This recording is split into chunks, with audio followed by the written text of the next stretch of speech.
제가 지난 몇 주 동안 이제 나눴던 말씀들의 전체적인 주제가 뭐였냐면요. 하나님의 사랑에 관한 것이었습니다. 하나님께서 우리를 사랑하실 때 어떻게 사랑하시는가.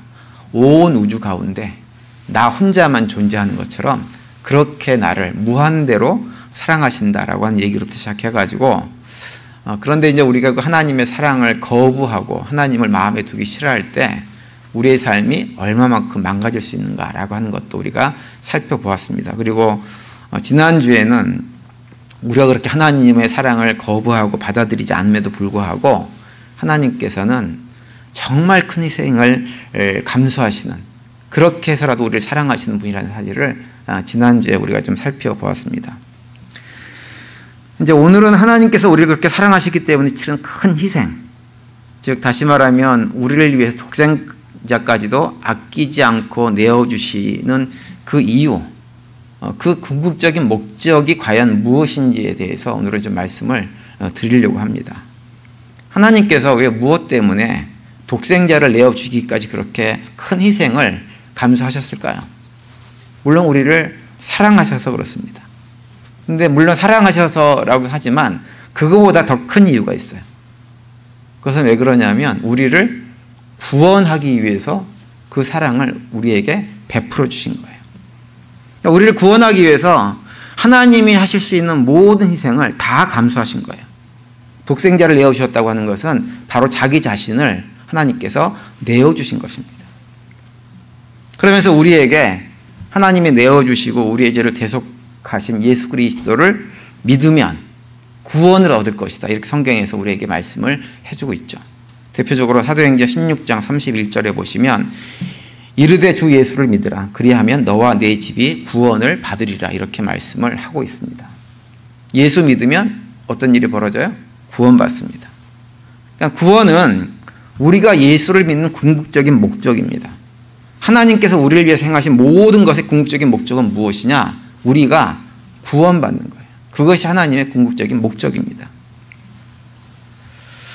그런데 문제는 이제 어떤 게 좀 있냐면 우리가 구원이라고 하는 단어를 생각할 때요, 많은 경우에 그 구원의 의미를 굉장히 좀 추상적으로 생각하는 경향들이 많이 있습니다.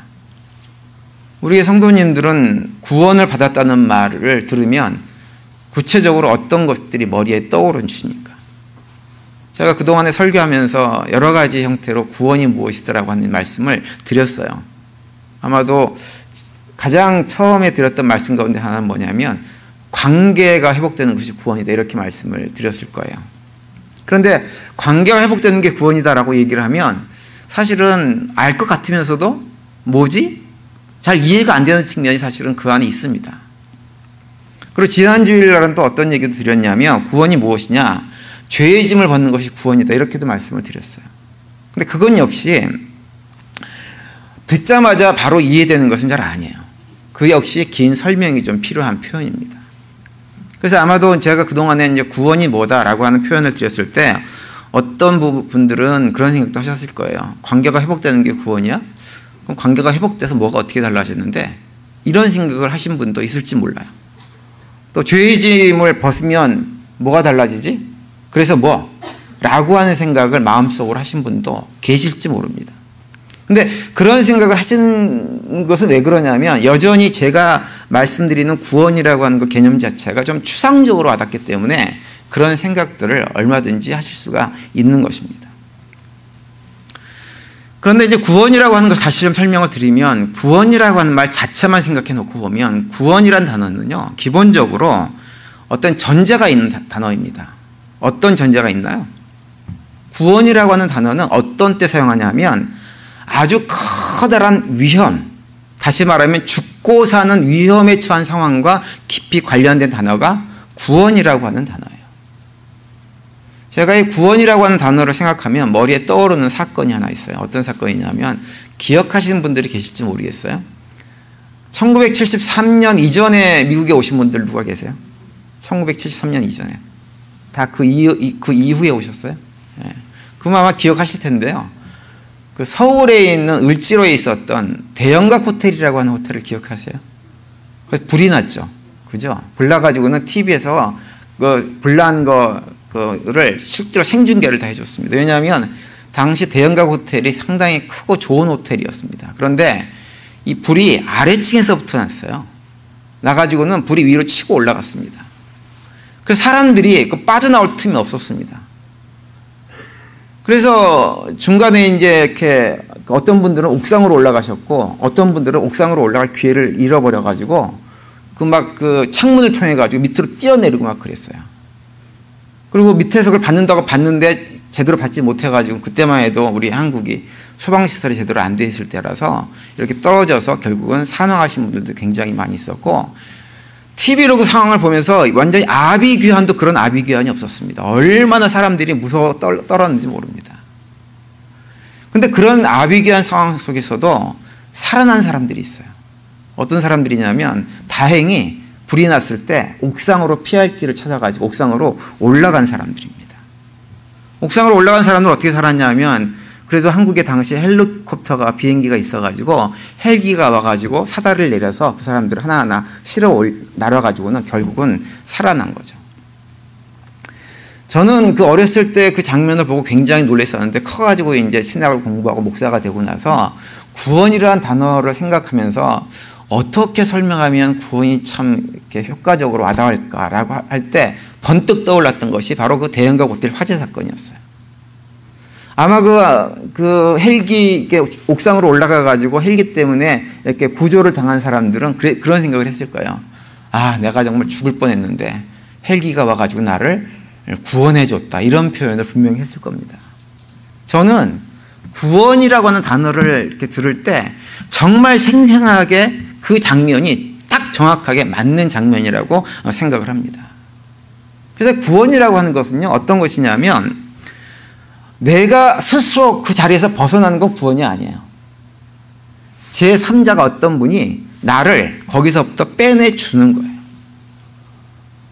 내가 도저히 그 자리에서 벗어날 수가 없었는데 제3자가 와서 나를 빼내주면 그분한테 아, 나를 구원해줬습니다. 감사합니다. 이렇게 표현할 수가 있는 것입니다. 그래서 구원이라고 하는 기본적인 개념이 그런 것인데 그렇다고 한다면 우리가 신앙적으로 얘기할 때 구원받았다라고 할 때요. 여러분 우리는 어디에서 빠져나오도록 도움을 받은 것을 구원이라고 얘기를 할까요? 어디일까요? 그곳이 지옥이요. 지옥. 지옥으로부터에 빠져나오도록 도움받은 것이 우리들입니다. 근데 그 지옥이라고 하는 것이 단순하게 로마서 1장 지난번에 살펴봤던 28절 이하에 언급되고 있는 하나님을 마음에 두기 싫어하는 인간들이 만들어내는 그런 지옥 같은 상황을 말하는 게 아니고요. 그런 지옥 같은 상황이 아니라 실제로 영원히 존재하는 우리가 상상할 수 없는 고통이 있다고 하는 실제적인 지옥을 의미하는 것입니다. 그 지옥으로부터 우리가 벗어나게 된 것을 성경에서 구원이라고 얘기를 하고 있는 거예요. 우리의 성도님들은 지옥이 실제로 있다고 믿으세요? 여러분들은 어떻게 생각하실지 모르지만 저는 제가 이 질문에 대답을 드리면 저는 지옥이 실제로 있다고 100% 확신을 합니다. 왜 확신하느냐? 제가 혼자 생각해가지고 연구해가지고 알아봐서 그런 것이 아니고요. 어떻게 알 수 있냐면 예수님께서 실제로 지옥이 있다고 말씀을 하셨어요. 복음서를 읽어보면 예수님께서요, 천국에 대해서도 많이 얘기했지만 지옥에 관한 얘기를 정말 많이 하셨습니다. 대표적으로 마가복음 9장 45절과 47절 보시면 이렇게 돼 있죠. 만일 내 발이 너를 범죄하게 하거든 찍어버리라. 다리 저는 자로 영생에 들어가는 것이 두 발을 가지고 지옥에 던져지는 것보다 나으니라 이렇게 말씀하세요. 또 47절에 보시면 만일 내 눈이 너를 범죄하게 하거든 빼버리라. 한 눈으로 하나님의 나라에 들어가는 것이 두 눈을 가지고 지옥에 던져지는 것보다 나으니라 이렇게 말씀하세요. 마태복음 25장 42절에도 보면 이런 말씀이 있습니다. 또 왼편에 있는 자들에게 이르시되 저주를 받은 자들아 나를 떠나 마귀와 그 사자들을 위하여 예비된 영원한 불에 들어가라 이렇게 말씀하세요. 마귀와 그 사자들을 위해서 예비된 영원한 불이 뭐예요? 지옥이에요. 지옥. 마지막 심판 때 그 영원한 불, 고통 가운데 신음하는 그 영원한 불에 떨어질 자들이 있다고 하는 거예요. 여러분 예수님께서 복음서에서 지옥에 대해서 그렇게 많이 얘기를 하셨는데 그 얘기를 하신 이유가 그냥 우리를 겁주려고 그렇게 말씀하셨을까요? 아니에요. 예수님은 지옥의 실제에 대해서 누구보다도 잘 아시는 분입니다. 예수님은 죽음을 이기고 부활하신 분이기 때문에 죽음 저편 뒤에 무엇이 실제하는지를 정확하게 아시는 분이 예수님이세요. 유일하게 그분만이 그 사실을 알 수가 있습니다. 우리가 흔히 그 4대 성인이라고 부르는 사람들이 있죠. 다 세계적인 종교를 일으켰던 사람들입니다. 공자, 석가모니, 마호메트 이런 사람들입니다. 뭐 그분들이 사람들이 성인이라고 부르니까 훌륭한 사람들입니다. 훌륭한 사람들인데 그분들이 한 가지 공통점이 있어요. 그건 뭐냐 하면 그분들은 모두 죽음 앞에서 굉장히 무력했다고 하는 거예요. 아무것도 하지 못했습니다.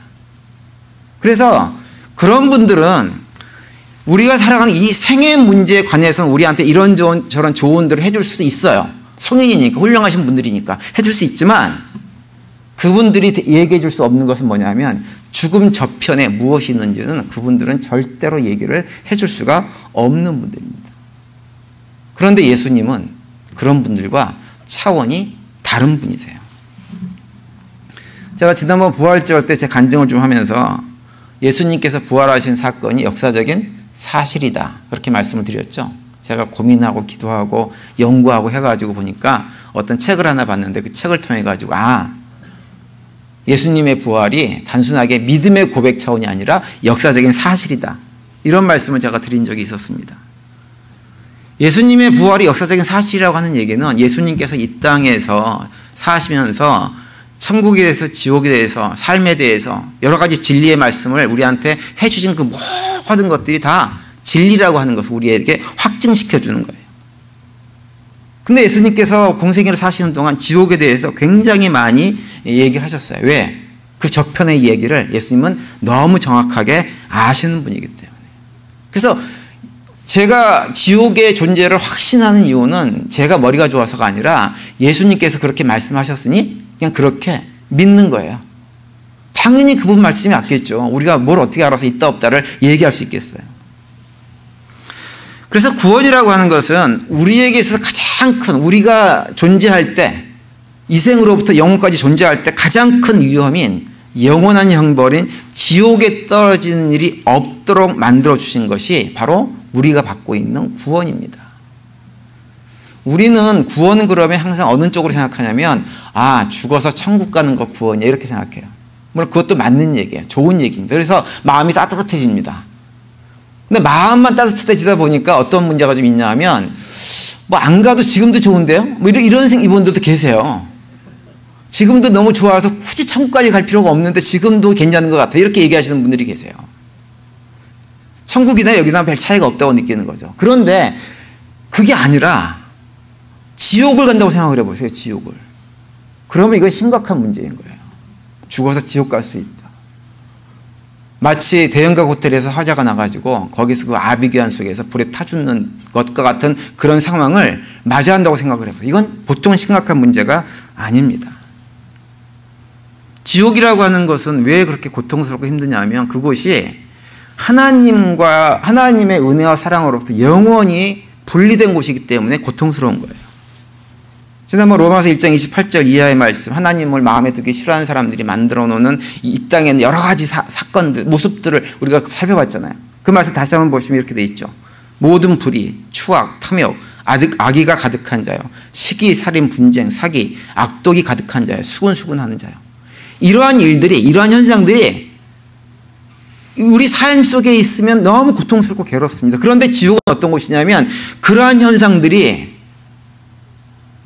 쉽게 얘기하면 한 100만 배쯤 뻥튀기가 돼가지고 존재하는 것이 지옥인 거예요. 그런데 그런 뻥튀기 된 상태로 어느 정도까지 존재하느냐? 영원히. 여러분 그런 자리에 떨어진다고 생각을 해보세요. 이거는 엄청 무서운 일입니다. 엄청 무서운 일이에요. 그런데 우리가 하나님의 구원을 받았다고 하는 것은 바로 그렇게 상상할 수 없는 고통을 경험해야 될 우리가 그곳서부터 완벽하게 자유롭게 되어진 상태가 구원받은 상태라고 얘기를 하고 있는 거예요. 그래서 예수님을 믿어야 된다고 하는 거예요. 마치 예수님 무엇과 똑같으냐? 대형가 호텔에서 저기 옥상으로 올라가서 밑에가 다 타면 좀 있으면 완전히 나도 타서 죽을 것 같은 그런 상황인데 마치 헬리콥터에서 구조 사닥다리를 내려가지고 그걸 올라갔던 것처럼 그 구조 사닥다리를 잡는 것 같은 것이 무엇이냐면 바로 예수를 믿는 것입니다. 하나님께서 우리를 구원하기 위해서 그 장치를 마련해 주신 거예요. 그래서 성경에서 예수를 믿으라 그러고 예수를 믿을 때 구원받을 수 있다라고 우리에게 말씀을 하고 있는 것입니다. 그런데 오늘 본문에 보시면 이제 그 구원에 대해서 8절에서 이렇게 우리에게 말씀을 해주고 있어요. 너희는 그 은혜에 의하여 믿음으로 말미암아 구원을 받았으니 이것은 너희에게서 난 것이 아니요 하나님의 선물이다 이렇게 말씀을 합니다. 우리가 믿음으로 말미암아 구원을 받았다고 말씀하시는데 그렇게 믿음으로 받은 구원이 은혜로 받은 것이다 이렇게 말씀을 하고 있어요. 은혜로 받았다고 하는 것이 무슨 의미인가요? 은혜를 생각하면 머릿속에 떠오르는 단어가 표현이 뭐가 있어요? 하나님의 은혜 이런 거 표현 생각나죠? 근데 하나님의 은혜보다 훨씬 더 와닿는 거 있어요. 부모님의 은혜 이렇게 와닿잖아요. 그죠? 근데 부모님의 은혜라고 얘기할 때 부모님의 은혜가 왜 부모님의 은혜라고 그러나요?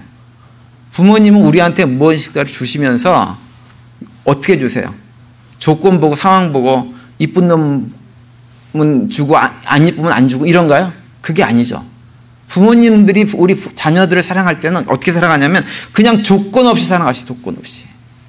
그러니까 은혜라고 하는 말을 들을 때 어떤 뉘앙스가 있는 거냐면 조건이 없다고 하는 거예요. 조건이 없이 아무런 대가도 기대하지 않고 그냥 주는 거예요.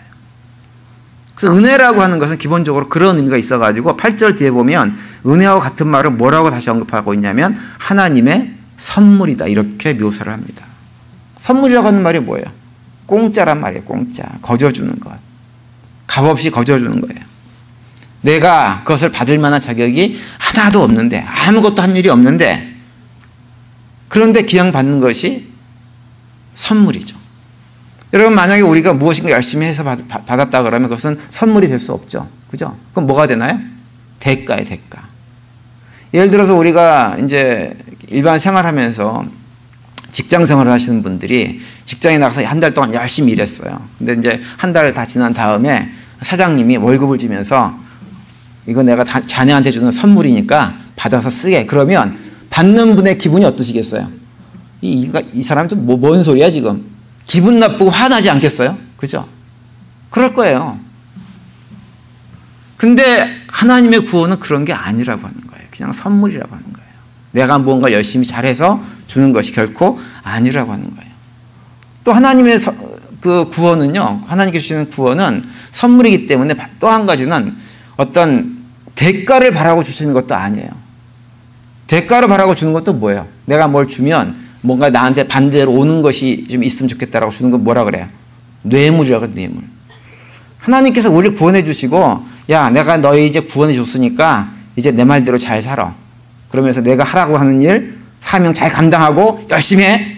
이러해서 주는 것이 아니라고 하는 거예요. 그런 거 전혀 없이 무엇인가를 한 것도 아니고 앞으로 무엇을 할 것을 기대하지도 않는데 그냥 주시는 것. 그것이 하나님이 우리를 구원하신 내용이라고 하는 것입니다. 그래서 오늘 본문 9절에 보면 또 이렇게 말씀을 합니다. 행위에서 난 것이 아니니 이는 누구든지 자랑하지 못하게 함이라 이렇게 말씀하세요. 행위에서 난 것이 아니라고 하는 거예요. 행위 때문에도 아니고 행위를 위해서도 아니라고 하는 것입니다. 하나님께서 우리를 구원하신 것은 그냥 선물이라고 하는 거죠. 뭘 잘해서 우리가 예를 들어서 뭐 선하게 살고 하나님 말씀을 잘 지키고 율법을 다 지키고 이웃을 돌보고 교회 봉사 열심히 하고 헌금 많이 하고 이래서 주시는 것이 선물이 아니라고, 그런 행위는 아무런 문제가 되지 않는다고 하는 거예요. 만약에 우리가 그런 것 때문에 구원받는다 그러면 우리는 자랑할 것이 생기죠. 나 교회 봉사 열심히 해서 구원받았는데요. 나 전도 열심히 해서 구원받았는데. 이런 자랑할 것이 생기죠. 그런데 하나님께서 우리를 구원하실 때 은혜로 선물로 구원하셨다고 하는 것은 1차적으로는 하나님 우리가 그런 자랑하는 걸 원하지 않으세요. 원하지 않으세요. 근데 자랑하는 꼴이 보기 싫어서 원하지 않는 것은 또 아닙니다. 하나님께서 그것을 원하지 않는 데는 다른 이유가 있어요. 하나님은 우리를 구원해 주시고 우리가 어떤 반응을 하면서 살기를 원하냐면 하나님 감사해요. 이렇게 살기를 원하시기 때문에 그렇게 하는 거예요. 데살로니가전서 5장 18절하고 이런 말씀이 있죠. 우리가 너무나 잘 아는 말씀. 범사에 감사하라. 이것이 그리스도 예수 안에서 너희를 향하신 하나님의 뜻이니라. 하나님께서 자기 백성들, 구원받은 자기 백성들에게 원하시는 건 한 가지예요. 그냥 감사하고 살아. 내가 너희들을 은혜로 선물로 구해줬으니까 그냥 감사하자. 이렇게 말씀을 하고 있는 거예요. 근데 여러분, 감사가 왜 중요할까요? 중요한 이유가 있어요. 여러분, 제가 지난번에 말씀드렸지만 우리가 믿음 생활을 하면서 믿음 생활할 때 가장 열심히 주목해서 잘 해야 될 것이 뭐라고 그랬어요? 뭐죠? 관계라 그러지, 관계. 그죠? 관계에 성공해야 된다는 말씀드렸잖아요. 위로는 하나님과의 관계, 수평적으로는 이웃과의 관계를 잘 해야 된다고 말씀을 드렸습니다. 그런데 그 관계가 어떤 관계냐면 사랑의 관계예요. 사랑의 관계. 근데 그 사랑의 관계라고 하는 것이 만약에 그런 관계가 뇌물이다, 대가가 주어지고 왔다 갔다 하는 관계는 그 사랑의 관계가 온전한 관계가 될 수가 없는 거예요. 없어요. 여러분, 직장 보스, 사장님이나 이런 분들하고 관계가 우리가 참 좋게 잘 지내야 되죠. 그런데 관계가 좋지만 나 우리 사장님 너무 좋아가지고 안 보니까 너무 보고 싶고 막 사랑해. 뭐 이런 분 혹시 계시나요? 물론 그 관계가 남녀 관계면 또 그럴 수 있어요. 남녀 관계면 사랑의 관계가 될 수 있지만 막 사장님이 너무 좋아가지고 막 그분 사랑하고 막 너무 보고 싶고 만나고 싶고 이런 분 계세요? 아니잖아요. 주말 되면 철저하게 관계를 끊고 난 내 시간을 갖고 싶다. 이렇게 하시잖아요. 그죠? 왜 그래요? 거기는 주고받는 대가의 관계가 있기 때문에 그런 관계가 만들어지지를 않는 거예요. 또 누가 나한테 뭘 선물을 줬는데 그냥 선물을 준 게 아니라 뭔가 뇌물성이 있어가지고 나한테 뭔가 은근히 뭔가 바라는 게 있어요. 그러면 그걸 받고 어떤가요? 그런 걸 주고받으면서 저분이 나한테 뇌물을 줘가지고 내가 저분 너무너무 사랑스러워. 이러신 분 계세요? 없어요. 그 관계가 만들어지지 않는 거예요. 대가든 뇌물이든 뭔가 주고받는 관계가 만들어지면 그 다음부터는 진정한 사랑의 단계로 들어갈 수가 없게 되어집니다. 그런데 하나님께서 원하시는 관계는 뭐냐 하면 그런 의무감이나 책임감, 대가나 이런 것들이 완전히 배제된 그냥 하나님이기 때문에 사랑하고 그냥 우리 자녀이기 때문에 사랑하는 이런 사랑의 관계를 원하는 거예요. 예를 들어서 여러분, 우리가 부모와 자녀의 관계가 좀 그러죠. 특히 어머니들이 자식들을 낳고 나면 자식을 갓 태어나가지고 어머니 혹시 그런 생각하시는 분들이 계시는지 모르겠어요. 딱 태어나자마자 요만큼은 대학 보내가지고 어디 보내가지고 어느 직장에 취직시켜가지고 돈 많이 벌면 내가 좀 뭔가 얻어먹어야 되겠다. 이렇게 생각하는 어머니가 계시나요? 그런 분들 안 계세요. 아무도 안 계세요. 물론 애들이 큰 다음에는 용돈을 안 주네? 이것들이 이렇게 생각할 수 있습니다. 큰 다음에는. 근데 그럴 수 있지만 갓 태어나자마자, 그러니까 제가 볼 때는 그때 아이들이 갓 태어날 때 어머니들이 아이들이 갖는 그 사랑 있죠. 순수한 사랑. 이게 하나님과 우리가 가져야 될 사랑의 관계랑 가장 비슷하다고 봐요. 그런 관계를 하나님께서 우리에게 원하시는 거예요. 대가성도 아니고 의무감에서 하는 그런 것도 아니고 그냥 하나님 감사해요. 그 감사가 너무 고마워서 그냥 하나님이 좋은 거예요. 그냥 하나님이 그냥 좋고 하나님은 우리가 그냥 좋고 그렇게 해서 구원의 관계를 만들어 나가는 것, 그걸 하나님께서 원하시기 때문에 하나님 우리를 구원하실 때 그냥 선물로 공짜로 우리를 구원하신 것입니다. 그래서 복음을 다른 말로 하면 영어로 하면 뭐예요? 굿뉴스라고 얘기를 하고 있는 거예요. 근데 이제 안타까운 건 뭐냐 하면 복음이 굿뉴스고 참 좋은 것인데 많은 분들이 교회를 오랫동안 다니면서도 구원이 복음이라고 하는 것을 잘 생각을 안 하고 계세요. 그러다 보니까 어떤 문제가 벌어지느냐, 교회에서 봉사하고 신앙생활하고 하는 이런 모든 것들이 어떻게 되냐면 부담스러워요. 그런 경우가 참 많습니다. 억지로 합니다. 억지로. 성경 좀 읽자, 하나님 말씀 좀 읽자 그러면 부담스럽죠. 그죠? 하루에 15분 시간 내는 것도 부담스럽잖아요. 이게 부담으로 하다 부담으로. 왜냐하면 복음이 정말 좋은 것이고 하나님과 사랑의 관계를 맺어나가는 것이 너무너무 좋은 것이라고 하는 것을 잊어버리고 자꾸 책임감, 의무감 이것으로 하려고 하니까 부담스러워지는 거예요. 여러분, 우리의 그런 모습을 하나님께서 보시면서 기분이 어떠실까요? 마음이 잘하고 있다, 그렇게 하는 거다 신앙생활. 하나님 그러실까요? 아닐 거예요. 얼마나 그 마음이 답답하시겠어요. 하나님 우리한테 구원을 선물로 주셨어요. 그래서 하나님께 감사합니다. 그러고 신앙생활하기 원하고 하나님과의 사랑의 관계를 맺어가기를 원하는데 우리는 자꾸 그렇게 안 하려고 그래요. 선물로 공짜로 준다고 그래도 이거 하나님께서 뭔가 뒤에 딴 생각 가지고 계시지. 날 부려먹으려고 그러는 거지. 이런 생각을 하고 내가 이거 받을 만한 자격 없는데 나한테 왜 이걸 주시지? 라고 하면서 구원 받았다고 한 다음에 또 내가 신앙생활을 하지 못하면 또 어떤 마음속에 가지고 있냐면 죄책감을 또 가지고 살아요. 죄책감. 내가 구원 받았는데 하나님께 할 만큼 해야 되는데 근데 못하고 있네? 죄책감이 내 안에 막 들어오는 거예요. 그러다 보니까 하나님과의 진정한 의미의 사랑의 관계가 잘 만들어지지를 않습니다. 근데 우리의 사람들의 모습이에요. 그런데 우리가 자꾸 그런 생각을 하게 되는 이유가 원인 가운데 하나가 뭐냐면 세상에 살면서 경험적으로 어떤 경험을 많이 하냐면 이 세상에는 공짜가 없다라고 하는 것이 세뇌돼서 그래요. 세뇌돼서. 우리가 특히 미국에 살면서 그런 경험하지 않습니까? 미국은 공짜가 있어요, 없어요? 없어요. 공짜가 없어요. 물건이 싸면 싼 값을 하고요. 비싸면 비싼 값을 미국에서는 반드시 합니다. 공짜가 없어요. 이게 우리가 뼈저리게 살면서 경험하는 것이 뭐냐면 세상에는 공짜가 없다요. 그러다 보니까 성경에서는 하나님 말씀을 통해서 야 구원은 공짜야 라고 얘기하는데 공짜로 구원을 받아놓고도 은근히 부담이 돼요. 부담이 되는 거예요. 그러다 보니까 하나님과 정말 깊은 관계, 사랑의 관계 속으로 나아가지를 못하고 머물게 되어지는 것입니다. 어떤 목사님이 쓰신 본인 이제 목회를 하면서 쓰신 글이 하나 있었는데요. 이제 그 목사님이 아마도 그날 저랑 비슷한 설교를 하셨던 것 같아요. 근데 그때가 언제냐면 추수감사절이 끝나고 대강절을 준비하는 그때였던 것 같아요. 강대상에 우리 추수감사절 끝나고 대강절 되어지면 여기 안에 뭐가 이렇게 장식을 하죠. 포인세티아 꽃을 장식을 하잖아요. 근데 그 목사님이 그날 장식된 것을 또 보시고 뭐라고 그러시냐면 여기 지금 장식되어 있는 포인세티아 꽃이 화분 하나에 한 50불쯤 하는 것입니다. 아주 좋은 것입니다. 좋은 것을 갖다가 장식했습니다. 그러면서 혹시 우리 성도들 가운데 이걸 갖다가 집에 가져가고 싶으신 분이 있으면 손 들고 나와서 가져가세요. 라고 그렇게 얘기했어요. 제가 만약에 그러면은 뭐라고 하시겠어요? 목사님 왜 저러시나? 이렇게 생각하시 안 하시겠어요? 그 교회 교인들도 그랬던 것 같아요. 목사님 왜 저러시지?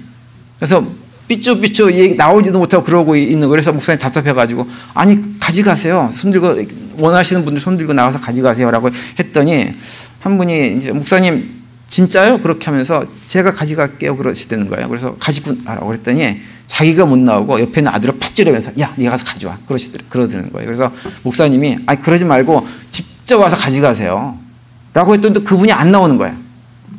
그래서 답답해가지고 아니 가져가라고요 그랬더니 이제 그때 가서 저 뒤에 있는 어떤 자매 한 명이 손을 딱 들면서 목사님 제가 가져갈게요 그러면서 한 명이 나와서 가져갔어요. 그랬더니 그제 가서 용기가 생긴 교인들이 한 명 두 명 나와가지고 싹 가져갔습니다. 목사님이 이제 그 장면을 보시면서 뭐라고 그러냐면 구원에 대해서 얘기를 하면서 여러분 구원이라고 하는 것이 이런 것입니다. 구원이라고 하는 것이 너무 좋은 것이다 보니까 우리가 자꾸 그냥 가져가라 그러면 지금 여러분들이 그러신 것처럼 자꾸 망설이는 경향이 있는데 여러분 구원은 공짜입니다. 그러니까 망설이지 말고 하나님께서 베풀어 주신 구원을 받아들이세요. 이렇게 설명을 했다고 하는 거예요. 그러면서 이제 설교를 마치시고 예배를 끝냈어요. 그런데 예배가 끝나고 이제 저 뒤에서 목사님이 이제 교인들하고 인사를 쭉 하잖아요. 그런데 포인세타를 가져가신 여자분 한 분이 이렇게 악수를 하는데 목사님 손에 뭐가 딱 느껴지더래요. 그러면서 하시는 얘기가 뭐냐면 아니 그래도 그렇지 이렇게 아름다운 화분을 주시는데 제가 그냥 가져가긴 영 마음이 편치가 않아가지고요 목사님 그러면서 거기까지 얘기하고 이렇게 하고 나가시더라는 거예요. 보니까 20불짜리가 딱 여기 있더라는 거예요. 20불짜리. 이게 뭐냐면 우리가 하도 세상에서 공짜가 없다라는 것 때문에 이렇게 세뇌가 돼가지고요 공짜를 받으면 마음이 불편해요. 불편하지 않아요. 그래서 이 깔끔하신 주부님들은 그런 분들 많으세요. 누가 식사 초대를 했어요. 초대했으면 감사하게 먹고 즐기면 되잖아요. 그러면 초대를 받는 순간부터 내가 또 언제 이 사람을 초대를 또 우리 집에서 해야 되지? 라고 하는 부담감 속에서 너무 부담스러워합니다. 초대받는 걸. 그래서 한 번은 반드시 초대해가지고 깨끗하게 식사를 대접을 해야 그 다음에 마음이 싹 놓이고 편안해지는 거예요. 그러니까 왜 그러느냐? 세상에 공짜가 없다는 것을 너무 많이 경험을 해가지고 하나님께 주신 공짜조차도 받아들이지를 못하는 거예요.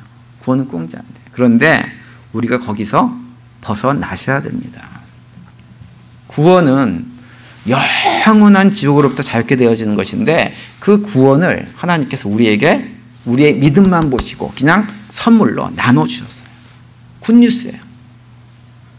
여러분, 우리가 그 하나님이 주신 구원에 대해서 우리가 해야 될 것을 앞에서 봤듯이 그냥 하나님께 감사하는 거예요. 감사하고 감사합니다. 그러고 살아가는 거예요. 여러분, 저도요, 저희 교회 오기 전에는 그때는 좀 젊었었어요. 지난번 교회에 있을 때는 교인들이 뭘 밥 먹자 그러고 무슨 뭐 선물을 갖다 주고 그러면 그게 그렇게 부담이 되더라고요. 그래가지고 제가 아예 그런 얘기를 했어요. 목사 사모한테 절대로 아무 선물도 갖다 주지 말라고. 그리고 교인들끼리 열심히 잘하라고. 제가 그렇게 그때는 그렇게 얘기를 했어요.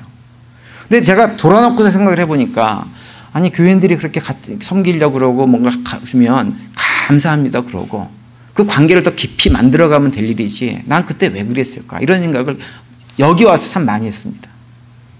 제가 저희 교회 와서도 보니까 저한테 뭘 자꾸 주시려는 분들이 꽤 많으세요. 근데 지금은 안 그럽니다. 지금은 감사합니다 그러고 받아요. 왜냐하면 그 관계가 어떤 관계냐면 사랑의 관계로 깊이 들어가는 것이기 때문에 설령 상대방이 뇌물을 준다고 할지라도 뇌물을 주시는 분이 계시겠어요? 설마 뇌물을 준다고 하더라도 상관하지 않고 그냥 그 사랑의 관계 속으로 들어가야 되겠다라는 생각을 많이 하면서 여기서는 제가 목회를 지금 하고 있습니다. 저는 우리 성도님들이 하나님께서 우리에게 구원을 공짜로 주셨다고 하는 사실을 기억하고 그냥 감사함으로 그걸 받고 그 감사하는 마음으로 우리가 해야 될 또 삶들을 살아내는 우리 모두가 될 수 있게 되기를 간절히 바랍니다.